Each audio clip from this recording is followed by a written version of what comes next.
Wait a sec. If you're so hot on this girl, how come we haven't met her? You embarrassed of us or something? That's what it is. We're not good enough for her. Well, that's true, you're not. But that's not the reason. We always start, the biggest basis for us is the read. So the dialogue read is key. From the boards, we'll listen to the dialogue that we'll get from the directors. From that, we'll go into grin, and ultimately we try to tell all the animators is loop the dialogue, close your eyes, listen to it. So what I've done here is actually loaded in the dialogue for the specific section that we're going to use. I'm just going to play it quickly for you.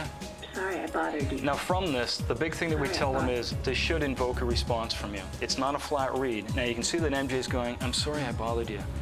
Without looking at the storyboards and just hearing the audio, I can tell that she's obviously feeling empathy. She's very sad for this, and I naturally want to drop my shoulders and bow my head. I'm feeling meek, and I want forgiveness from this. Once we've got all our shapes defined, we're getting, if you look at the bottom here, what we're dealing with is an F-curve window. Now these are default shapes. We suggest to our animators that you don't actually use these. These are essentially a match from what we get from our TD department and our software department who set up the shapes. Now looking through sort of our S shape here, I'm like, well, I know that she's gonna come through this and she's gonna need a little more pursed mouth. So if you notice in the F-curves, as I'm adjusting the sliders, I can adjust my default shape to what I'm getting. Next thing you'll do, we'll go through and drop in a jaw pass. Once we do the jaw, we'll go in next into corners of the mouth, happy, sad, to give us the expression through the mouth. The last pass that we do is eyes. You get the mouth shape right, people don't look at it. You get the mouth shape wrong, they can't look anywhere else. So the biggest thing we do is make sure the mouth's working. A lot of newer animators get locked into the standpoint that you gotta hit every phoneme. But if you actually watch people, you realize that our mouth actually doesn't move a whole heck of a lot. There's some slight animation on the brows, Sorry I bothered you. which is actually a key point that a lot of animators take over the top. We get a lot of Elvis eyebrows. Brows should never float. With character animation as well, it is pose to pose. Now, if we come to our bottom window here, for example, I'm going to grab my jaw curve. Up to the right, you'll see the jaw. I can add more jaw into MJ. So one way to do it here, or I can actually go through and individually move points on this line. So what I've done here is I've actually made MJ's jaw come a lot closer to her mouth. Sorry I bothered you. So you can see I've actually dampened the jaw. Bothered you. And there's also a little bit of sardonic and side roll jaw that's happening over here. Sorry I bothered you. Again, layer upon layer, everything's affecting each other. Wanna grab lunch? I got a serious pastrami Jones working. Okay, I know that look. Extra lean, on sourdough, hold the mustard. And here I thought you weren't paying attention. I may find out that I need a little more of upturn in MJ's lips. We need her eyes to pop a little more. I need a little more range in her brows. From that, what I can do is actually go to our technical department and say, look, this is what we need. They can provide me with the answers either based on the limitations of the model, that we may not be able to do that, or we can. One of the biggest changes that we've gone into is structure keys for the character. So if you look up to the right here, you'll see that we actually have poses. Now these are a set of defined shapes for Mary Jane, where there she is sad. This is the extreme positions that we're going to push the brows. Now that doesn't mean that we can't give you a little more, or we can't give the character a little more, but this is the range, saying, you know what, for a maximum, this is how MJ looks throughout the comics, throughout her history. Every time anyone, anywhere asks you to do anything, you're like unavailable. Not always. Okay. Hey, Pete, there's a party tonight at the Sigmas. Want to come? It's critical that we realize when we're in Grin, A, it is animation. It's not some mystical, magical little program that's going to do wonders for us. It still needs that creativity and input from the animator. It needs that whole creative process. So I begged the Bugle to give me an actual job, not just the freelance stuff. What'd they say? They told me McDonald's is hiring all shifts. Dude, all the fries you can eat. You don't even need to supersize. So this is the hardware test before we go to final rendering.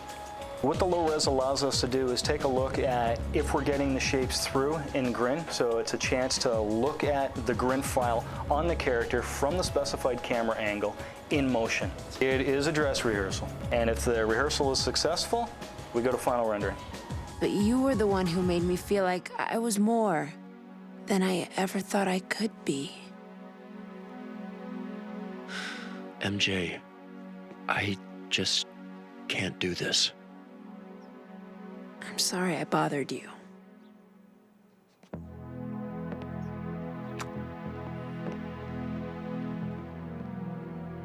Pre-production, the choice was to not actually motion capture much at all. The choice was to actually keyframe the show and then add some motion capture characters in the background. And then when the show started coming in, the idea to keyframe Spider-Man definitely stuck. That was an aesthetic choice and it really works well for the show. But we decided that it was much more production friendly and for the aesthetic look to actually motion capture as much of the other characters as we could. On the school campus with the guys walking around with their books, lots of those we'll just capture and reuse. And then with the primary characters, any time that you get Mary Jane and Harry and Peter in Harry's apartment or around the drip den, all of those instances where they're being human characters will motion capture as well.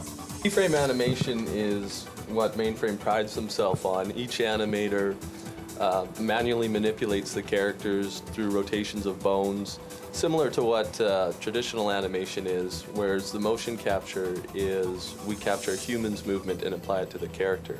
Motion capture will not give you any subtlety in terms of the details. What it will give you is the broad stroke. So we'll take the characters, we'll get them moving around in the right time, in the right place, and then feed it to the guys so they can make it work. Once the animator gets the motion capture, they have the job of integrating the keyframe character, which is Spider-Man in this case, to work with the same movements. And that can be a tricky job because generally if you're doing a purely keyframe sequence, you control the timing of both characters, whereas this one you're working with timing that already pre-exists. Another interesting note is that often what we'll do is capture Spider-Man in the motion capture studio as what we define as negative space. And what that means is that we actually will place somebody in the capture volume to act as Spider-Man, and then the other actor working to Spider-Man will have somebody to work off. It's very interesting to watch a show that is a combination of motion capture and keyframe, and the Spider-Man series is a great example of it really working well together. Do you think we'll work like this again in the future? I think we're living in the future. I've got something very hot and juicy for you. If you're interested. Hot and juicy? One of the really cool things about animating on Spider-Man, I think, is that the characters are complex, that their relationships are complex, and of course, character animators love to get into characters that have something going on behind what you see. So it's a big part of that is to discuss that and find out where the character's coming from. And then the diversity of the characters, like in the female characters that you've animated, they range from really nasty villains to people who have crushes on the major characters, and there's love triangles, and and everybody's got personal trials that they're going through. Harry's lost his dad, so there's a lot of character you can bring out. Well, we start with the boards, of course, and where the vision is the blueprint for the vision there, and trying to determine the best way that we can bring across the emotions that the characters are feeling. So first, deciphering what is the main emotion that the character's feeling, and why are they feeling, what's the backstory. So we got to start there to know how it fits into the greater story. And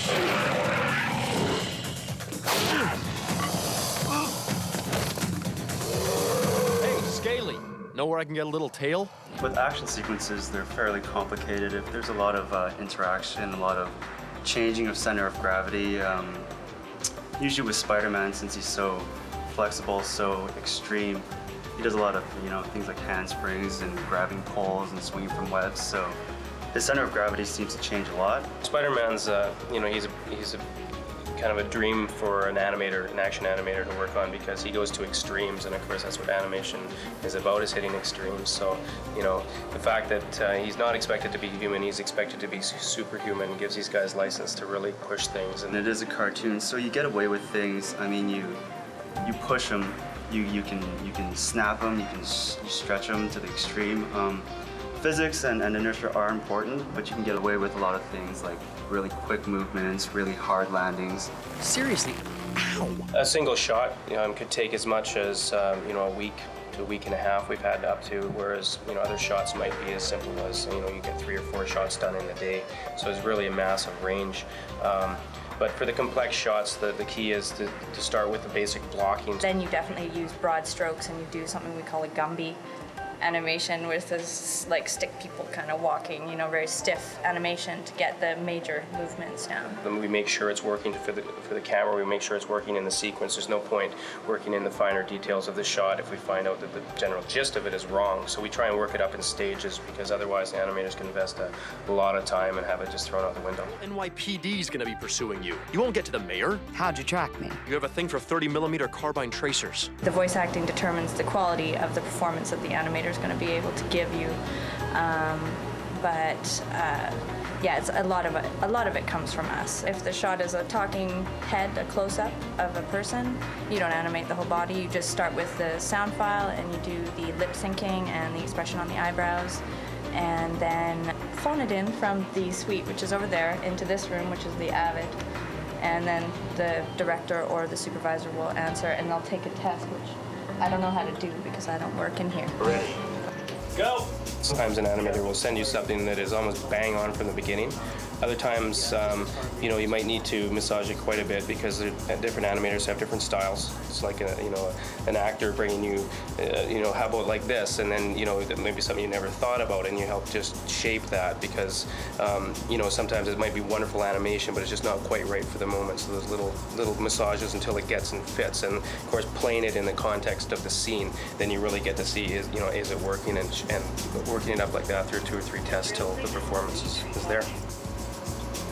So, what's your deal? Bit by a radioactive light bulb? We'll get them to come in. We'll actually just go through it on the Avid, and it's really handy that we can be right here in no time, seeing how it fits into the cut. We can just, we call it scrub through the shot, basically just going through kind of frame by frame to diagnose the places that are working, the places that need work. Just let him kind of look from arm to arm, and just kind of like that before he finally breaks them free. A lot of the cuts are really quick. I mean, you'll have, you know, less than a second of a cut of a shot, and you don't really have a lot of time to see the transition between poses. So hitting a strong pose is probably one of the most important things in an action sequence.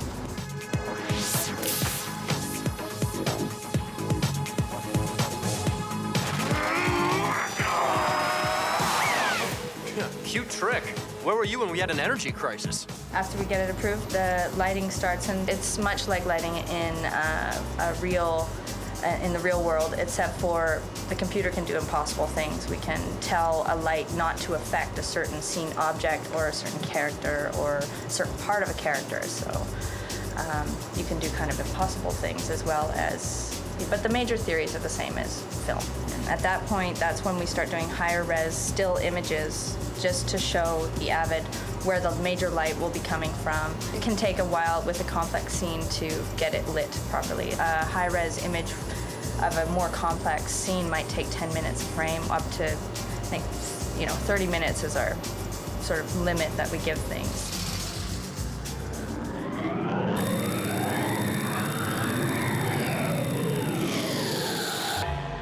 Okay, Spider-Man. Time to play hero. I hate when that happens.